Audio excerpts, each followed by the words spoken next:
Hello दोस्तों, gurus library में आपका फिर से स्वागत है। आज जो इस बुक पे हम बात करने वाले हैं वो है एनिमल फार्म। एनिमल फार्म एक बहुत ही इंटरेस्टिंग बुक है जिसे जॉर्ज ऑवेल ने लिखी है और उन्होंने इस पे एक नोबेल प्राइज भी जीता है। तो इस बुक को हम आज डिस्कस करेंगे और जानेंगे कि ये क्या बताता है। तो चलिए शुरू करते हैं। एनिमल फार्म एक पॉलिटिकल सटायर है जो पावर, करप्शन और रेवोल्यूशन के कॉन्सेप्ट्स को एक्सप्लोर करता है। जॉर्ज ऑरवेल ने इस बुक को 1945 में लिखा था, लेकिन इसका रेलेवेंस आज भी बना हुआ है। ये एक डिस्टोपियन टेल है जो फार्म के जानवरों के माध्यम से पॉलिटिकल सिस्टम्स और पावर डायनामिक्स को समझाने का एक तरीका देती है। कहानी एक फार्म पे बेस्ड है जहां जानवर एक इंसान मालिक के खिलाफ बगावत करते हैं, अपनी एक नई सरकार बनाते हैं, पर धीरे धीरे वही ताकत उनको खत्म कर देती है जो उन्होंने एक सामाजिक सुधार के लिए शुरू की थी। मैनोर फार्म पे एक बूढ़ा और समझदार सुअर ओल्ड मेजर सभी जानवरों को एक सपना बताता है, एक दुनिया जिसमें सिर्फ जानवर रहेंगे, इंसान नहीं होंगे जो उनका शोषण करते हैं। उसकी मौत के बाद बाकी जानवर उसके सपने को पूरा करने के फैसले कर लेते हैं और एक रेवोल्यूशन शुरू करते हैं। ये मैनोर फार्म एक फार्म है जिसे एक वहाँ के ही ओनर, जो कि एक ह्यूमन है, जो एक इंसान है, वो चलाता है। उनका नाम मिस्टर जोन्स है। वो मिस्टर जोन्स जो फार्म का मालिक था उसको फार्म से निकाल देते हैं और मैनोर फार्म का नया नाम एनिमल फार्म रख देते हैं। जानवरों ने अपने नए सिस्टम का नाम एनिमलिज्म रखा और फार्म के लिए नए नियम बनाए, जिसमें सबसे पहला, सब जानवर बराबर होंगे। दूसरा, इंसान का कोई प्रभाव नहीं होगा। तीसरा, कोई भी जानवर दूसरे जानवर पर अत्याचार नहीं करेगा। तो ये कुछ उनके अपने बनाए हुए उसूल और कुछ नियम थे। अब पावर का आना और करप्शन की शुरुआत के ऊपर बात करते हैं। फार्म का कंट्रोल दो सुअरों, स्नोबॉल और नेपोलियन के हाथों में चला जाता है। स्नोबॉल इंटेलिजेंट और विजनरी होता है जो नए नए रिफॉर्म्स लाना चाहता है, जबकि नेपोलियन पावर हंग्री और कनिंग होता है। जल्दी ही नेपोलियन स्नोबॉल को फोर्सफुली फार्म से निकाल देता है और अपनी डिक्टेटरशिप एस्टेब्लिश कर देता है। वो एक सीक्रेट पुलिस फोर्स, कुत्तों की सेना बनाता है जो उसके विरोध में बोलने वालों को दबा देते हैं।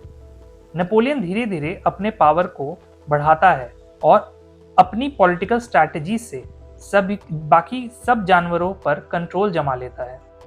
वह उनके जीवन को और मुश्किल बना देता है, पर साथ ही उन्हें ये यकीन दिलाता है कि जो भी हो रहा है वो उनके भलाई के लिए है। अब हम मैनिपुलेशन और रियल पावर का पता कैसे उसमें लग रहा है उसके ऊपर बात करते हैं। नेपोलियन प्रोपेगेंडा का इस्तेमाल करता है अपने रूल को और मजबूर करने के लिए।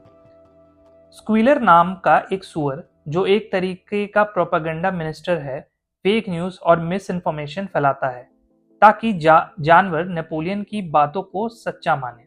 इस बीच एक मेहनती और ईमानदार घोड़ा बॉक्सर, जो सिर्फ हार्ड वर्क और लॉयल्टी में विश्वास करता था, फार्म की हालत सुधारने के लिए अपनी पूरी जान लगा देता है।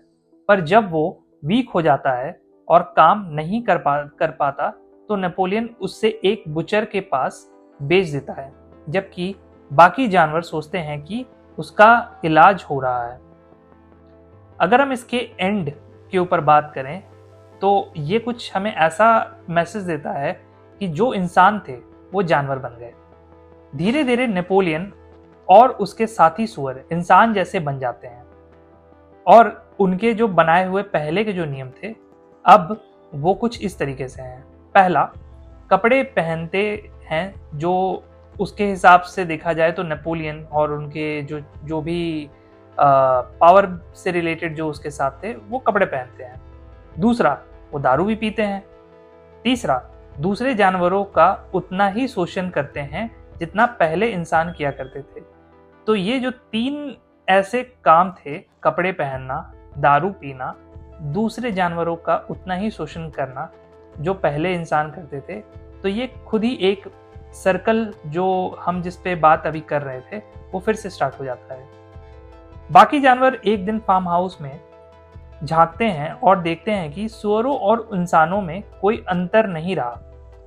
ये क्लाइमेक्स एक कठोर सत्य प्रस्तुत करता है कि पावर सिर्फ चेहरा बदलती है और लेकिन उसका शोषण और अत्याचार हमेशा वही रहता है। तो जो फाइनल रूल है वो यही है कि सब जानवर बराबर हैं पर कुछ ज़्यादा बराबर हैं। तो इसी के साथ ये जो पूरी एनिमल फार्म की कहानी है ये कुछ इस तरीके से इसमें बताई गई है। अगर मैं इस बुक की रिव्यू के ऊपर बात करूं तो ये बुक इतनी पावरफुल क्यों है, तो उसमें मैं कुछ इस तरीके से बोलूँगा कि एनिमल फार्म सिर्फ एक फार्म की कहानी नहीं है, ये एक बड़े पॉलिटिकल सिस्टम की कहानी है जो हर जगह देखा जा सकता है। ये दिखाता है कि कैसे कोई भी रेवोल्यूशन चाहे कितना भी अच्छा हो, अगर सही तरीके से हैंडल नहीं किया गया तो डिक्टेटरशिप में बदल सकता है। तो इससे हमें क्या मोरल लेसन्स मिलते हैं? पहला, पावर बिना अकाउंटेबिलिटी के सिर्फ तानाशाही बना देता है। दूसरा, प्रोपेगेंडा एक बहुत बड़ा हथियार होता है जो सच्चाई को बदल सकता है। तीसरा, एक रेवोल्यूशन तब तक सफल नहीं होती जब तक समाज की सोच भी बदलती नहीं। तो इसलिए इस बुक को अगर मुझे अगर रेटिंग देना हो तो मैं तो 5 आउट ऑफ 5 ही दूंगा और ये सबको पढ़नी चाहिए। तो अगर इसके ऊपर मैं एक फाइनल थॉट्स अपने दूं तो मैं यही बोलूँगा कि हिस्ट्री बार बार रिपीट होती है किसी ना किसी तरीके से। आज भी दुनिया भर में ऐसे लीडर्स हैं जो पावर के नाम पर कंट्रोल करते हैं, लोगों को मैनिपुलेट करते हैं और सिस्टम का शोषण करते हैं। एनिमल फार्म एक छोटी सी बुक है जो हमें एक बड़ी रियलिटी समझाती है। क्या सचमुच कोई सब बराबर हो सकते हैं या हमेशा कोई ना कोई ज़्यादा बराबर होगा? ये सवाल आज भी वैलिड है। तो अगर आपको ये समरी पसंद आई तो लाइक, शेयर और सब्सक्राइब करें और वेट करें मेरे नेक्स्ट वीडियो के लिए। मैं आपके लिए कुछ और नई एक बुक समरी और रिव्यू लेके आऊँगा। तब तक के लिए take care, bye bye, thank you so much.